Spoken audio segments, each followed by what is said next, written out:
প্রিয় দর্শক, সংবাদপত্রে বাংলাদেশ অনুষ্ঠান থেকে আমি রেজানুর রহমান আপনাদেরকে স্বাগত জানাচ্ছি। বিভিন্ন জাতীয় দৈনিকে প্রকাশিত খবরের বিশ্লেষণ নিয়ে আমাদের আজকের এই অনুষ্ঠানে অতিথি হিসেবে উপস্থিত আছেন নাগরিক সংহতির সাধারণ সম্পাদক শরীফুজ্জামান শরীফ। স্বাগত আপনাকে অনুষ্ঠানে। পত্রপত্রিকায় প্রকাশিত কয়েকটা গুরুত্বপূর্ণ শিরোনাম পড়ে শোনায় আপনাকে, তারপর আমরা আলোচনায় যেতে চাই। প্রথম আলো, আইন ও বিধির খসড়া, ক্ষুদ্র ঋণদাতা এনজিওতে বসবে স্বতন্ত্র পরিচালক। জুলাই সনদ আজ দলগুলোকে দেবে ঐকমত্য কমিশন। সেনানিবাসের একটি ভবনকে সাময়িক কারাগার ঘোষণা। দৈনিক যুগান্তর, সিএমএম রেজাউল করিম বরখাস্ত, বিচারক হয়ে পদে পদে করেছেন অবিচার, সেনানিবাসে কারাগার ঘোষণা। দৈনিক সমকাল, ট্রাম্পের ভাষণের সময় হট্টগোল, ফিলিস্তিনের স্বীকৃতি দাবি। কালের কণ্ঠের শিরোনাম, সেনানিবাসের একটি ভবন সাময়িক কারাগার ঘোষণা, স্বনামধন্য ব্যবসায়ীদের কপালেও ঋণ খেলাফির তিলক।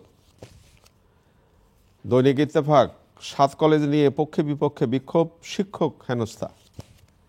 বাংলাদেশ প্রতিদিন, কিছুই থাকে না বিএনপির, আন্দোলনকারীরা চায় 3 শতাধিক আসন। মানব জমিন, শিক্ষাঙ্গনে হঠাৎ অস্থিরতা, ফিলিস্তিন ইসরায়েলে মুক্তির আনন্দ। খবরের কাগজ, ঢাকা সেনানিবাসের এমইএস ভবনকে কারাগার ঘোষণা, নির্বাচনের প্রস্তুতিতে পিছিয়ে প্রশাসন। কালবেলা শিরোনাম, বিচার বিভাগীয় স্বাধীনতা পূর্ণতা পাচ্ছে। আমার দেশ, সাগররুনি হত্যার রহস্য উদ্ঘাটনে ব্যর্থ ইন্টারিম। 26 নেতাকর্মী খুনের পর সেই ওসি স্বেচ্ছা অবসরে। ইনকেলাব, নির্বাচন বানচালে নতুন মিশন। হত্যার পর শহীদ হৃদয়ের লাশ ফেলা হয় কড্ডা নদীতে। সময়ের আলো, বিএনপির কাছে ঘেঁষায় এনসিপিকে টানছে জামায়াত। দিনকাল, ঠিকাদারের মাধ্যমে সরকারি দপ্তরে লোক নিয়োগের পক্ষে পরিপত্র জারি, ঢাকা সেনানিবাসের একটি ভবন সাময়িক কারাগার ঘোষণা। রূপালী বাংলাদেশ, যাচ্ছে মানব, আসছে মাদক, জামায়াতের নেতৃত্বে হচ্ছে না ইসলামী জোট। আলোকিত বাংলাদেশ, ঢাকা সেনানিবাসের ভবনে সাময়িক কারাগার। সে শিরোনামটা দিয়েই আলোচনাটা শুরু করি। ঢাকা সেনানিবাসে সাময়িক কারাগার, এটা বেশ আলোচনার জায়গায়। চিফ প্রসিকিউটর বলেছেন যে আসামিকে আদালতের মাধ্যমে কারাগারে পাঠাতে হবে। তাহলে কারাগার, সেনানিবাসে চিফ প্রসিকিউটরের বক্তব্য, সব কিছু মিলে আপনার বিশ্লেষণ কি? আপনাকে ধন্যবাদ, দর্শক শ্রোতাদেরকে ধন্যবাদ। 111-এর সময় আমরা শুনতাম সংসদ ভবনের এরিয়ার মধ্যে কারাগার, গতকালকের থেকে দেখছি ক্যান্টনমেন্টে কারাগার। কারাগারের বিস্তৃতিটা বাড়ছে। আমাদের এখানে আইনের শাসনের অনুপস্থিতির সুযোগ নিয়ে কিছু মানুষ দানব হয়ে উঠেছিল। তারা বিভিন্ন জায়গায় কাজ করতেন, কেউ বিভিন্ন শৃঙ্খলা বাহিনীতে কাজ করতেন, বিচার বিভাগে কাজ করতেন, প্রশাসনে কাজ করতেন এবং সরকারের মনোবাঞ্ছনা পূরণ করতে গিয়ে তারা নানা ধরনের অপরাধের মধ্যে জড়িয়েছেন। যে ব্যক্তিদেরকে আইনের মুখোমুখি করা হচ্ছে তারা একেবারে নির্দোষ, এটি বলা যাবে না। অনেক দিন ধরে তাদের সম্পর্কে নানা ধরনের অভিযোগ আছে।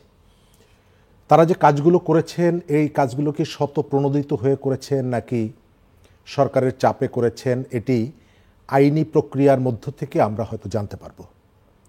এই অপরাধগুলোর বিচার আমরা চাই এবং এই বিচারটা হতে হবে আইন সিদ্ধ উপায়ে।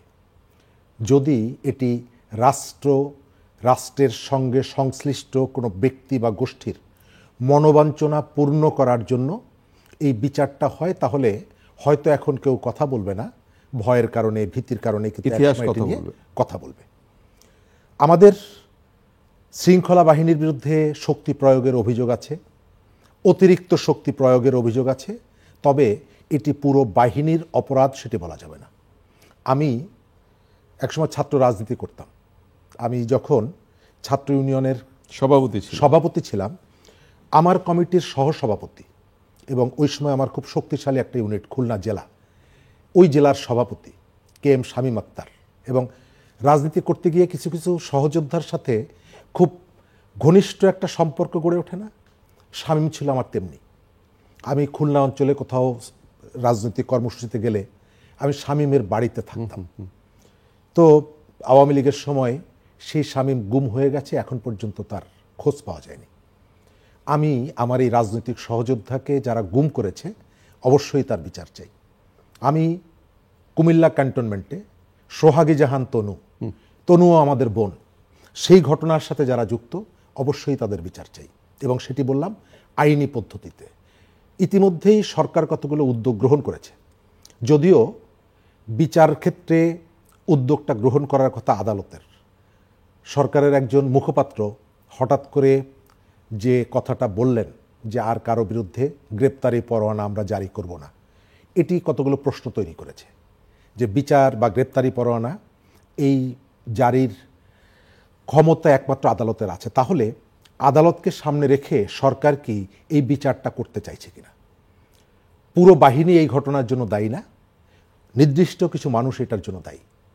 এদের কেউ কেউ স্বতঃপ্রণোদিত হয়ে করেছেন, অথবা কেউ কেউ উপরের চাপে করেছেন। তারপরেও এগুলো অপরাধ। আপনি পুরো ঘটনাটার জন্য পুরো বাহিনীটাকে টার্গেট করে এক ধরনের প্রচারণা চালানো হচ্ছে। রাতের বেলা, গভীর রাতে বিভিন্ন জায়গা থেকে ভিডিও বার্তা পাঠিয়ে মানুষকে রাস্তায় নেমে আসা এবং জনগণ এবং সেনাবাহিনীকে মুখোমুখি দাঁড় করিয়ে দেওয়ার একটা প্রচেষ্টা অব্যাহত আছে। আপনি খেয়াল করে দেখবেন এই বিচারের কাজ শুরু হওয়ার সঙ্গে সঙ্গে আমার যেটা অবজারভেশন, আদালত যখন তাদের বিরুদ্ধে গ্রেপ্তারি পরোয়ানা জারি করেছে, তাৎক্ষণিকভাবে তাদেরকে, অভিযুক্তদেরকে সেনাবাহিনী কিন্তু আলাদা করেছে, অর্থাৎ তাদেরকে বাড়িতে থাকার সুযোগটা তারা দেয়নি। তার অর্থ হচ্ছে যে সেনাবাহিনীও আইনের প্রতি এক ধরনের শ্রদ্ধা কিন্তু আমরা দেখতে পাচ্ছি। কিন্তু তারপরেও দেখা যাচ্ছে সেনা প্রধান থেকে শুরু করে সেনাবাহিনীর অনেক কর্মকর্তাকে নানাভাবে সোশ্যাল মিডিয়াতে যেভাবে আক্রমণ করা হচ্ছে, আমার ধারণা এর ভেতর থেকে সামরিক বাহিনীর যে চেইন অফ কমান্ড, এটি ভেঙে ফেলার একটা চেষ্টা আছে। আর সামরিক বাহিনীর, সেনাবাহিনীর চেইন অফ কমান্ড যদি ভেঙে ফেলা যায়, তাহলে আমাদের সমাজ কতটুকু লাভবান হবে আমি জানি না, কিন্তু দেশ ক্ষতিগ্রস্ত হবে। এবং অনেকেই আছেন আমাদের আশেপাশে একটু দূরে যারা চান যে আমাদের সমাজের মধ্যে অনবরত অস্থিতিশীলতা থাকুক, আমাদের সমাজটা একটা অস্থিতিশীল সমাজে পরিণত হোক, হানাহানি, হিংসা, বিদ্বেষ এগুলো অব্যাহত থাকুক, এবং আমাদের এই যে প্রতিষ্ঠানগুলো কিছুটা হলেও এখন পর্যন্ত মেরুদণ্ড সোজা করে দাঁড়িয়ে আছে, এই প্রতিষ্ঠানগুলো ধ্বংস হয়ে যাক। আমি শেষ করব এই জায়গাটায়। জুলাইয়ের অভ্যুত্থানে বাংলাদেশের জনগণ যেভাবে রাস্তায় নেমে এসেছিল, আপনাকে খেয়াল রাখতে হবে সেই মানুষের আকাঙ্ক্ষার সাথে এই সেনাবাহিনীও কিন্তু পাশে দাঁড়িয়েছিল বলেই অনেকটা তুলনামূলক রক্তপাতহীন একটা বিজয়ের পথে আমরা গিয়েছিলাম। শরীফ, আপনি যেহেতু প্রসঙ্গ তুললেন, তনু হত্যাকাণ্ডের প্রসঙ্গ তুললেন, আমি সাগররণীর প্রসঙ্গটা তুলতে চাই। আমরা ধরা যাক যে বিগত সরকারের আমলে তাদের কি দায়বদ্ধতা ছিল বা তাদের কি দোষ ছিল, কেন তারা এটা করে নেই, সেটা আমরা ধরে নিতে পারি যে এই জায়গায়। কিন্তু এই সরকারের এই বিচারটি বা এই রহস্য উদ্ঘাটন করবার ক্ষেত্রে তো কোনো থাকার কথা না, তারা তো দায়ী না, তাইলে হলো না কেন? এই সরকারও তো করলো না। প্রথমত এই ইস্যুগুলোকে আমাদের দেশের মানবিক দৃষ্টিতে, আইনের দৃষ্টিতে দেখার থেকে পলিটিক্যাল আউটলুক থেকে দেখার একটা প্রবণতা আছে। এটা নিয়ে রাজনীতি করার একটা প্রবণতা আছে। আপনি যথার্থই বলেছেন যে এই ইস্যুটা আমরা অনেক গল্প শুনেছি, সাগররণী হত্যার পেছনে অমুকের সম্পৃক্ততা, তমুকের সম্পৃক্ততা। তাহলে এখন কেন রহস্য উদ্ঘাটিত হচ্ছে না? আমরা 1 বছর ধরে অনবরত দেখছি তারিখ পরিবর্তন হচ্ছে। ইতিহাসে এত তারিখ পরিবর্তন হয়নি। একটা ঘটনা ঘটতে পারে সরকারের অদক্ষতা। এই সময়কালে আপনি খেয়াল করে দেখবেন সরকার আসলে একটা জায়গা আপনি দেখাতে পারবেন না যে জায়গাটায় সরকার দক্ষতার পরিচয় দিয়েছে। দেশের আইন শৃঙ্খলা ফিরিয়ে আনা বলতে সরকার কেবল আওয়ামী লীগের অপরাধী এবং নিরপরাধ কর্মীদেরকে, আমি দুটোই বলছি, অপরাধী এবং নিরপরাধ কর্মীদেরকে কারাবন্দী করা, জেলে ঢুকানোটাকেই সরকার মনে করছে এটি হলো একমাত্র আইনের শাসন প্রতিষ্ঠার ক্ষেত্রে সরকারের একমাত্র কাজ। বিভিন্ন জায়গা থেকে দেখছি আওয়ামী লীগকে সরকার নিষিদ্ধ করেনি, তার কার্যক্রম নিষিদ্ধ করেছে। তো একজন কর্মী যার কোথাও মামলা মোকদ্দমায় নাম নাই, যার কোনো ধরনের অপরাধের সাথে সম্পৃক্ত নাই, আপনি কেবল পরিচয়ের কারণে তাকে বাড়ি থেকে ধরে নিয়ে আসছেন, তুলে নিয়ে আসছেন, নারী পুরুষ নির্বিচারে। তো এই ঘটনাগুলো প্রমাণ করে দেয় যে আপনি একেবারে একটা অংশের অপরাধ, নিরপরাধ তাদেরকে কারাবন্দী করে আপনি একটা তুষ্টি আনতে চান। আমি সরকারের কাছে অনুরোধ করব, যদি মনে হয় যে সরকার এই রহস্য উদ্ঘাটন করতে পারবে না, সরকার মানুষের কাছে বলে দিক যে আমরা এটা পারছি না, আমাদেরকে ক্ষমা করে দেন। কিন্তু এই যে ঠাট্টা করা, এই যে মস্করা করা, একের পর এক তারিখ, একের পর এক তারিখ, এই যে রহস্যটা, এবং এর ভেতর থেকে সরকারের ইমেজ, তারিখ যত পেছায় রহস্য কিন্তু তত রহস্য ঘনীভূত হয়। যে নিশ্চয়ই আগের সরকারও যেভাবে কোনো একটা পক্ষকে রক্ষা করার চেষ্টা করেছে, এই সরকারও সম্ভবত কেউকে রক্ষা করার চেষ্টা করছে। তো সেই ক্ষেত্রে সরকার যদি স্বীকার করে নেয়, দুর্বলতা স্বীকার করতে তো কোনো দোষ নেই। সরকার বলল যে আমি আসলে পারছি না, আমাকে ক্ষমা করে দেন, নিশ্চয়ই মানুষ তাকে ক্ষমা করে। অনেক অনেক ধন্যবাদ। নির্বাচন নিয়ে তো মাননীয় প্রধান উপদেষ্টা বাইরে আছেন, দেশের বাইরে, সেখানেও বলেছেন ফেব্রুয়ারিতেই নির্বাচন হচ্ছে। কিন্তু পত্রপত্রিকার শিরোনাম যেভাবে সন্দেহ জায়গায়, আমি যদি বলি বিএনপির ভাষ্য পিআর সেটা বা জুলাই সনদ নির্বাচনের পরে যারা সরকারে আসবে তারা বাস্তবায়ন করবেন, কিন্তু জামায়াত একেবারে সেই জায়গায় দাঁড়িয়ে আছে যে না, জুলাই সনদের আইনি ভিত্তিটা নির্বাচনের আগেই দিতে হবে এবং পিআর পদ্ধতি কি নির্বাচনের মধ্যে রাখতে হবে। তাহলে এই যে দুইটি দল পাশাপাশি মুখোমুখি প্রায় অবস্থানে, ভবিষ্যৎ কি? শঙ্কাটা বাড়ছে, সংশয় বাড়ছে, সন্দেহ বাড়ছে। আপনি প্রধান উপদেষ্টার বিদেশ সফর বলেছেন, এটি হয়তো আলোচনায় আসবে না। বিদেশ সফরে তার যে প্রোটোকল তিনি যেভাবে ব্রেক করছেন, এটি একটা দেশের জন্য অমর্যাদাকর। সামাজিক যোগাযোগ মাধ্যমে আমাদের মেইন স্ট্রিমের মিডিয়ার সাহস তো নাই এই বিষয়গুলো নিয়ে কথা বলার। যদিও পলিটিক্যাল গভর্নমেন্টের সময় এগুলো নিয়ে বহু আলাপ আলোচনা হয়েছে, তবে তার একটা সফলতা হলো এখানে যে পলিটিক্যাল পার্টিগুলো আছে, যারা একসময় দেশের মর্যাদা, ইমেজ নিয়ে সোচ্চার ছিলেন, তারা এই বিষয়গুলো নিয়েও কথা বলবেন না। এই কারণ আমরা এখানে সফলতা ব্যর্থতা নির্ণয় করি উনি আমার পছন্দের কিনা, ওনাকে আমি ভালোবাসি কিনা। উনি যদি আমার পক্ষের হয় তাহলে এগুলো ধর্তব্যের মধ্যে পড়ে না। নির্বাচন নিয়ে সরকারের যে কর্মকাণ্ডগুলো, এই কর্মকাণ্ডগুলোর কারণে প্রশ্ন তৈরি হচ্ছে। যদিও বাংলাদেশে একটা স্থিতিশীল দেশের জন্য, সমাজের জন্য নির্বাচনটা দরকার। কে জিতলো কে হারলো সেটি গুরুত্বপূর্ণ না।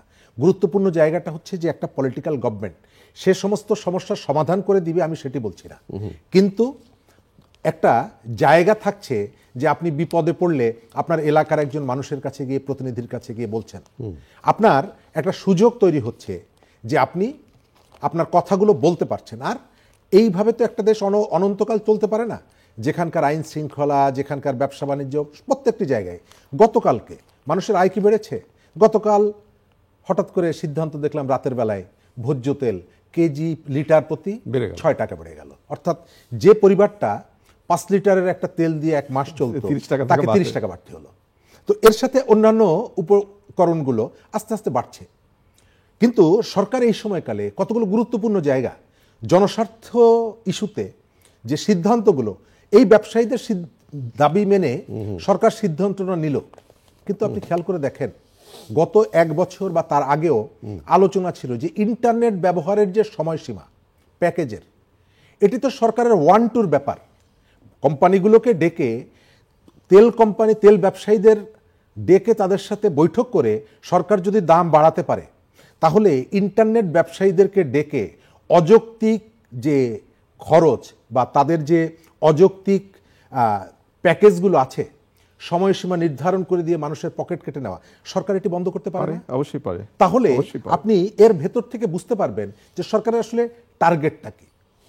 ফেব্রুয়ারিতে যদি নির্বাচন হয়, তাহলে ডিসেম্বরের আগে 2 মাস পরে হচ্ছে ফেব্রুয়ারিতে, তাহলে ডিসেম্বরে আপনাকে সমস্ত মতামত উপেক্ষা করে 3টি বন্দর, লাভজনক বন্দর, যে বন্দরের অবকাঠামো জনগণের পয়সায় আপনি করেছেন, এখন সেটি 30 বছরের জন্য দিয়ে দিতে চান কেন? মাত্র 2 মাস পরে একটা ইলেক্টেড গভর্নমেন্ট আসবে, আপনার ভাষ্য অনুযায়ী সরকার দেখবে, সেই সরকার এসে বার্গেনিং করুক, সে কথা বলুক, আপনি এটি দেওয়ার জন্য। এবং খেয়াল করে দেখবেন, আমাদের প্রধান উপদেষ্টা কিন্তু খুব ঠান্ডা মাথায় কথা বলেন, হেসে হেসে কথা বলেন। কেউকে ধমক দিয়ে কথা বলেছেন আমি দেখিনি, তার কথার মধ্যে আমি ওই ধরনের উগ্রতা দেখিনি। কিন্তু যখন বলা হলো যে চট্টগ্রাম বন্দর লিজ দেওয়া যাবে না, আমরা লং মার্চ করব, সঙ্গে সঙ্গে তিনি বললেন এদেরকে প্রতিহত করতে হবে। তার অর্থ হচ্ছে নিশ্চয়ই কোনো না কোনো যে বলে কিন্তুর পেছনে কিন্তু মনে আছে। বলে যে ডাল মে কুছ কালা কালা হ্যায়। হ্যায়। তো সরকার, আমি চাই যে আমরা চাই নির্বাচনটা হোক এবং সরকার আন্তরিকভাবে চেষ্টা করুক। এখন পর্যন্ত নির্বাচন বিলম্বিত করার, বাধাগ্রস্ত করার চেষ্টাটা আছে। জামাতের পক্ষ থেকে পিআরের যে দাবিটা, আমি মনে করি রাজনৈতিক দল হিসাবে এই দাবিটা করতে পারে এবং সেই দাবিটাকে যেভাবে একেবারে ছুঁড়ে ফেলে দেওয়া, আমি আশা করব বিএনপির পক্ষ থেকে এই জায়গাটায় রেসপন্সিবল একটা পার্টি হিসাবে তারা যুক্তি দিয়ে বলবে যে এই কারণে এই সময়কালে পিআরটা গ্রহণযোগ্য না, আমরা এই কারণে বিরোধিতা করছি। পৃথিবীর কোথাও পিআর নেই, পৃথিবীর যেখানে পিআর আছে সেখানে সংকট আছে, যেখানে পিআর নেই সেখানেও তো সংকট আছে। আবার যেটা বলা হচ্ছে যে অন্তত এবারের জন্য, যারা দাবিটা তুলছে তারা বলছে অন্তত এবারের জন্য শুধু দেন। তাহলে তাদের কাছে এই প্রশ্নটাও করা যায় যে ব্যাপারটা যদি ভালো হয়ে থাকে তাহলে শুধু এবার কেন? নিশ্চয়ই এর পেছনে অন্য একটা বড় রহস্য আছে। অনেক ধন্যবাদ। আপনি দীর্ঘদিন শিক্ষাঙ্গন নিয়ে কাজ করেছেন এবং ছাত্র নেতা হিসেবে আপনার একটা সুনাম আছে। এই যে হঠাৎ করে শিক্ষাঙ্গনে অস্থিরতা বাড়লো কেন আবার এই যে শিক্ষকদের নিয়ে? প্রথমত শিক্ষকদের সাথে যে আচরণ করা হচ্ছে, এটি একটা সভ্য রাষ্ট্র এটি করতে পারে না। আমার শিক্ষক, আমাদের শিক্ষক, এখন পর্যন্ত আপনি যদি আমার কাছে জিজ্ঞেস করেন, আমি ছোটবেলায় যে শিক্ষকদের কাছে পড়েছি সেই শিক্ষকদের সাথে দেখা হলে আমি একেবারেই তাদের পায়ে হাত দিয়ে ধুলা নেই এবং এরপরে আমি যতটা নির্ভার, হালকা হয়ে যায় এবং শ্রদ্ধার কারণে। একেবারে সত্যি, একেবারে সত্যি। আপনি প্রত্যেকটা মানুষকে খেয়াল করে দেখবেন এবং এই আমাদের অনুষ্ঠানটা যে দর্শকরা দেখছেন তারা একেবারে সবাই একমত হবেন। একজন শিক্ষকের পায়ে যখন আপনি হাত দেন, শ্রদ্ধা করেন, আপনার যে প্রশান্তিটা, সেই শিক্ষককে আমি যেভাবে দেখছি তাকে কান ধরে টেনে নিয়ে যাওয়া হচ্ছে, তাকে মুখ চেপে দেওয়া হচ্ছে। কখন? যখন একজন শিক্ষক আবার উচ্চশিক্ষার মন্ত্রী, সিদ্ধান্ত গ্রহণে তার একটা বড় ভূমিকা থাকার কথা। যখন সরকার প্রধান একজন নোবেল লরিয়েট, সারা পৃথিবীতে শিক্ষা নিয়ে তিনি কথা বলছেন, তখন তার দেশের শিক্ষকদের উপরে এই যে নিষ্ঠুর আচরণ, এই আচরণটা কাঙ্ক্ষিত না। আমরা আশা করব এই শিক্ষকরা কিন্তু বসুন্ধরায় কেউ প্লট চাইছে না, এই শিক্ষকরা কেউ ঢাকার পূর্বাঞ্চলে প্লট চাইছে না, এই শিক্ষকরা কতগুলো আর্থিক সুবিধা চাইছে।